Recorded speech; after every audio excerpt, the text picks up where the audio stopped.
Welcome. In this quick guide, I'll show you how to set your Telegram account to automatically delete if you stay away for 12 months using Telegram Web on your PC.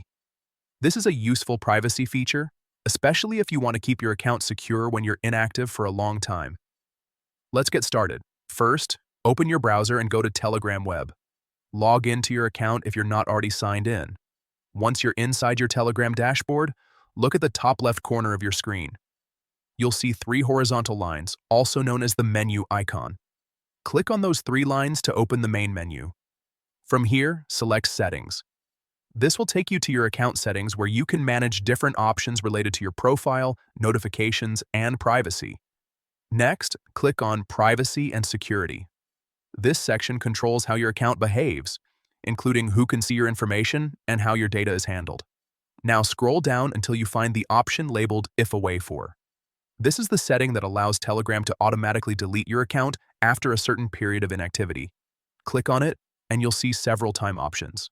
Choose 12 months. This means your account will only be deleted if you don't log in for a full year. After selecting 12 months, make sure to click Save to apply the changes. And that's it.